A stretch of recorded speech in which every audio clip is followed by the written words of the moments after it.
स्थिति बनी हुई है और राज्यपाल महोदय ने जो अभिभाषण में सरकार के जो विषय हैं, ये जो कोरोना जैसी महामारी में एक कुदरती कहर था और इस कुदरती कहर में हमारे देश की वास्तविकता क्या है, हमारे राज्य की वास्तविकता क्या है, ये हम सबको एहसास कराया। ये एक ऐसी बीमारी थी और अभी है कि इंसान इंसान को टच करने से डरता है। और इस विकट परिस्थिति में मैं इस पूरे सदन को आपके माध्यम से धन्यवाद देना चाहूँगा कि सभी ने राजनीतिक अपनी जो पार्टियां हैं उनसे उठकर और माननीय गहलोत साहब को साथ दिया और राजस्थान में इस कोरोना जैसी महामारी से निपटने के लिए सभी ने अच्छा काम किया। इस समय जो हमने देखा कि हमारे लोगों की क्या स्थिति है, हमारे राज्य की क्या स्थिति, हम कितने मजबूत हैं, हमारा देश कितना मजबूत है, ये उस विकट परिस्थिति में देखने को मिला कि हमारे पास क्या, हमारे लोग किस स्थिति में हैं। मेरा जो विधानसभा क्षेत्र है 84 विधानसभा जो डूंगरपुर और जो राजस्थान और एमपी का बॉर्डर पड़ता है, और उस बॉर्डर पर जो स्थिति बनी थी उस समय, जो गरीब लोग मजदूर थे जो गुजरात मजदूरी के लिए गए थे और उनको उस लॉकडाउन में सारी जो परिवहन की सुविधा थी बंद कर दी, तो पैदल 600-700 किलोमीटर तक चल के आ रहे थे। एक दिन ऐसा था कि माननीय प्रधानमंत्री जी ने कह दिया कि किसी भी जिले में कोई मूवमेंट नहीं होगा, और मूवमेंट होगा तो संबंधित जिला कलेक्टर जिला अधीक्षक के खिलाफ कार्रवाई होगी, पुलिस अधीक्षक के खिलाफ। सारे कलेक्टर डरने लगे। वहां पर रतनपुर बॉर्डर पड़ता है, उस बॉर्डर पे ये स्थिति बनी थी कि उधर से कलेक्टर जो जिला प्रशासन है वो लोगों को इधर धकेल रहा है और इधर जिला प्रशासन लोगों को इधर धकेल रहा है। लोग जंगलों में भाग रहे थे। मैं ये बात आपके माध्यम से सदन में इसलिए रखना चाहता हूं कि कोई भी प्राकृतिक आपदा आती है और ये जो एक कुदरती कहर जो हुआ, उसके लिए हमारा देश और हमारा राज्य इतना सक्षम अभी तक नहीं कर पाए हम लोग कि उस बीमारी से, ऐसी कोई प्राकृतिक जो आपदा है उससे निपट सके। हम लोग अभी देख रहे हैं, अभी 2 से 3 दिन पहले ही हमारे बांसवाड़ा जिले में कुशलगढ़ में एक व्यक्ति अपने 4 मासूम बच्चों को मार के खुद फांसी पे लटक गया।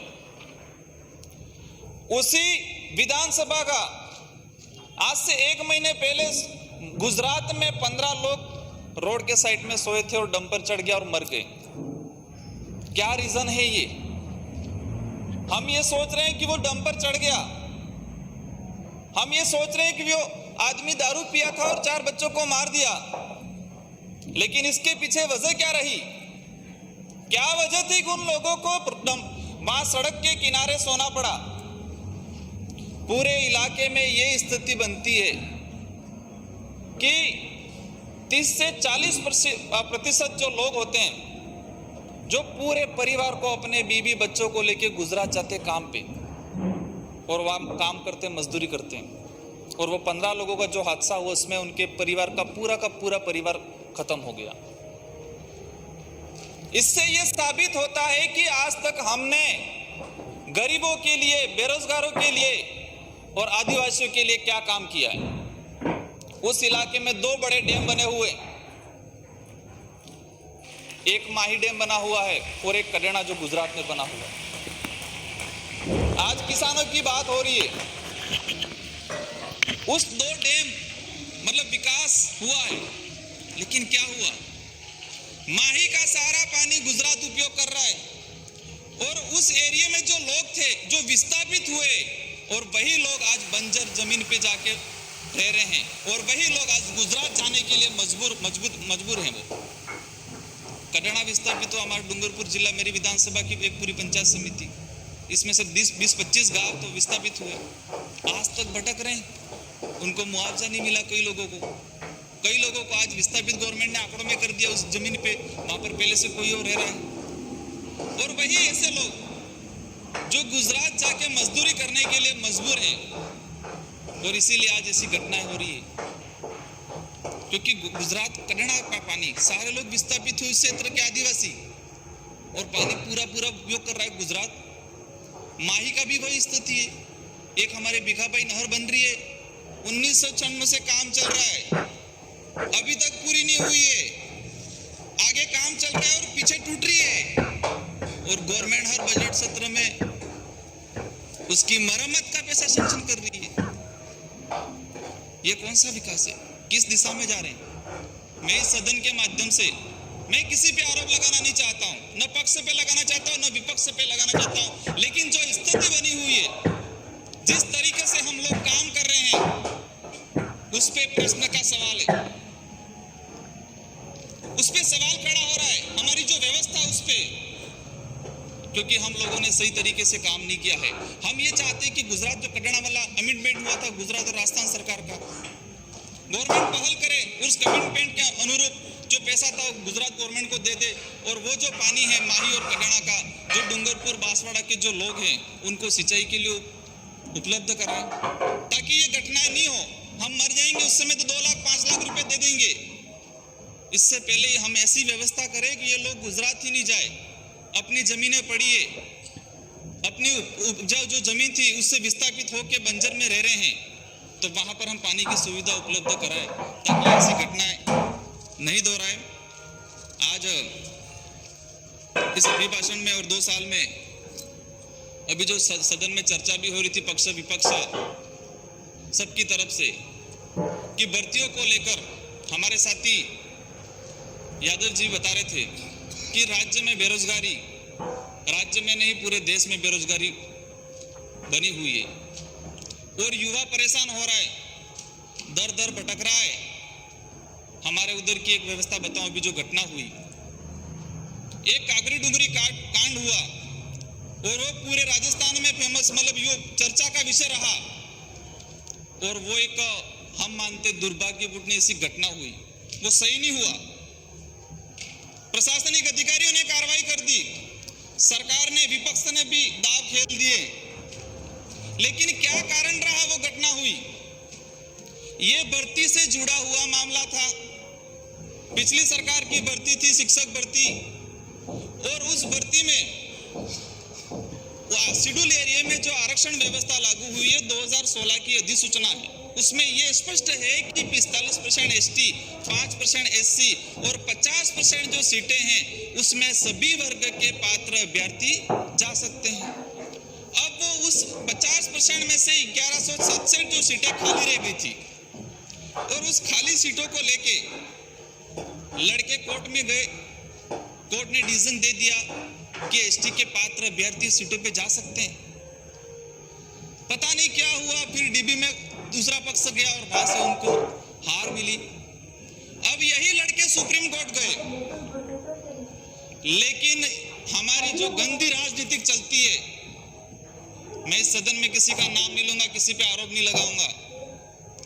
अक्टूबर 2019 में उन लड़कों को लाके हाईकोर्ट के कोर्ट के रास्ते से लाके सड़क के रास्ते बिठाया डूंगरपुर जिले में अक्टूबर 2019 में।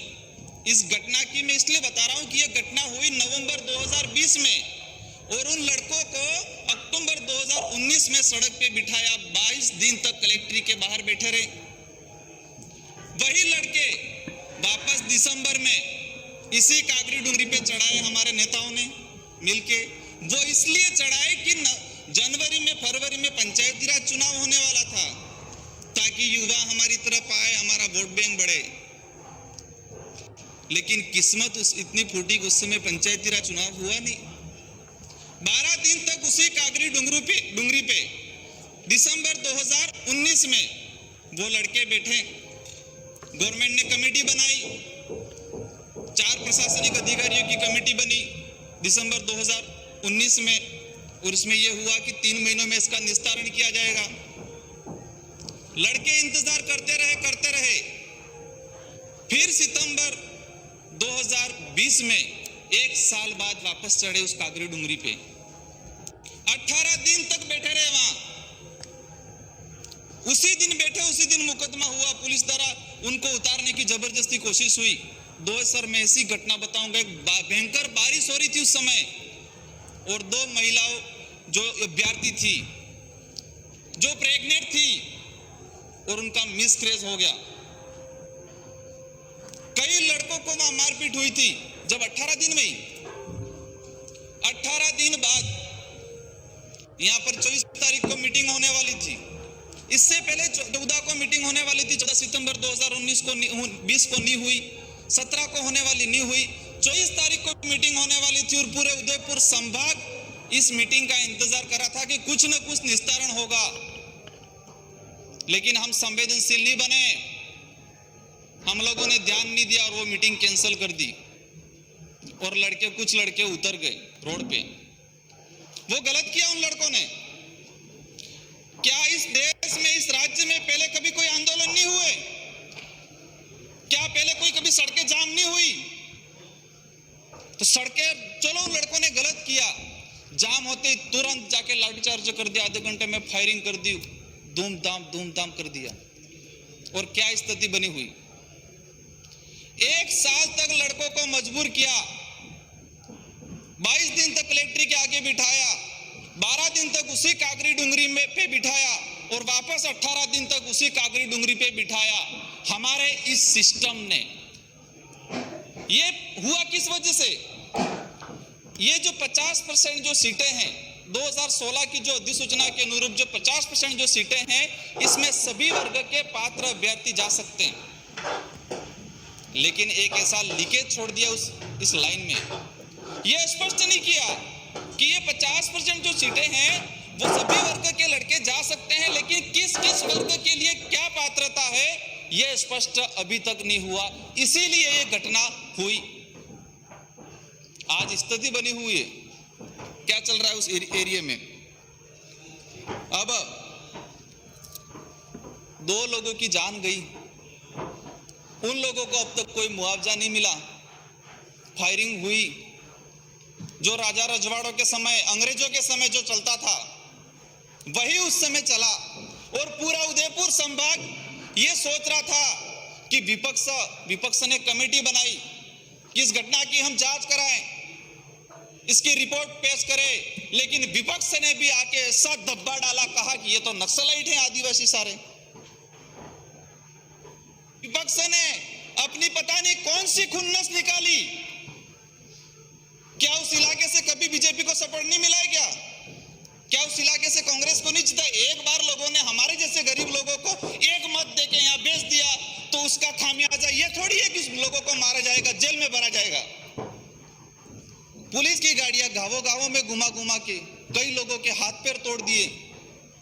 जो अंग्रेजी शासनकाल में नहीं होता था वो हुआ।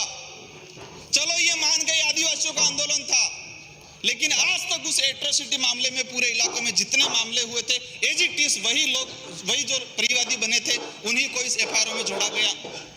20 से 25 एससी समाज के लोगों को जोड़ा गया इसमें। एक ऐसी घटना बताऊंगा मैं। एक हरिजन टीचर था, वो सुबह स्कूल जा रहा था, अपनी मोहाली में उसकी पोस्टिंग थी, और पुलिस इसको उसका नाम और उसकी जाति पकड़ के जेल में डाल लेती। उसका पैर तोड़ दिया गया, उसको जेसी कर दिया गया। क्या कौन सा तरीका ये? माइनॉरिटी के लोगों को डाल दिया बीच में। सारे हमारे लोगों तो पार्टी के खेरवाड़ा का एक सीआई साहब कहते हैं हम तो सबको डाल देंगे अंदर।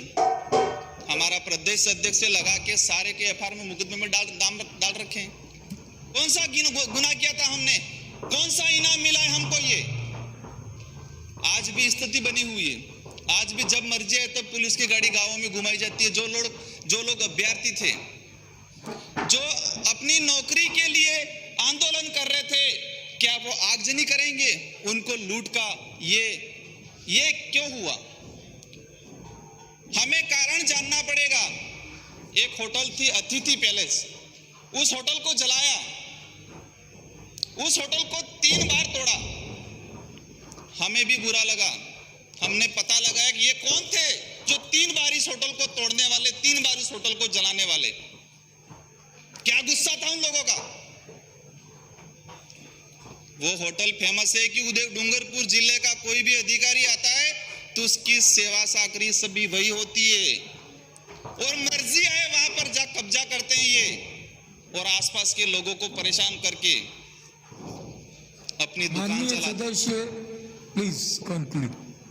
सर, हमें जो 10 मिनट मिला है तो लगभग थोड़ा ही समय हुआ है। निवेदन है आपसे विशेष कि अब मैं सर ये इसलिए बता रहा हूं कि आसपास के लोगों, अभी जो 6 लेन निकल रहा है उस इलाके से, एक मैं आपको एक घटना बताऊंगा। एक विधवा महिला है, वो अपने साथ में 4-5 दुकानें लेके चल रही है, मर्जी आए, वो गरीब आदमी है, उसकी जमीनें हड़प रही है। एक विधवा महिला थी, उस महिला का अभी घर गिरा दिया। और ऐसे ही पीड़ित लोग जब ऐसा कोई होता है तो अपना गुस्सा निकालते हैं, और वही इस आंदोलन में हुआ था। आज अभी एक घटना फिर हुई, कल ही एक ऑर्डर निकाला है। उस इलाके में अंग्रेजी शासनकाल में 1 जनवरी 1841 को मेवाड़ बिलकोर बटालियन का गठन हुआ था। अंग्रेजों ने मेवाड़ बिलकोर इसलिए गठन किया था ताकि इस मेवाड़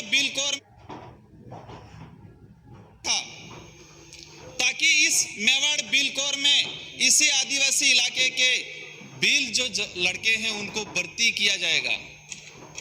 भर्ती इसलिए किया जाएगा ताकि वो इस एरिया को समझेंगे, इसकी भाषाओं को समझेंगे और इस इलाके की कानून व्यवस्था को समझेंगे, तो ही हम इस इलाके में व्यवस्थित लोगों से वाद विवाद कर पाएंगे।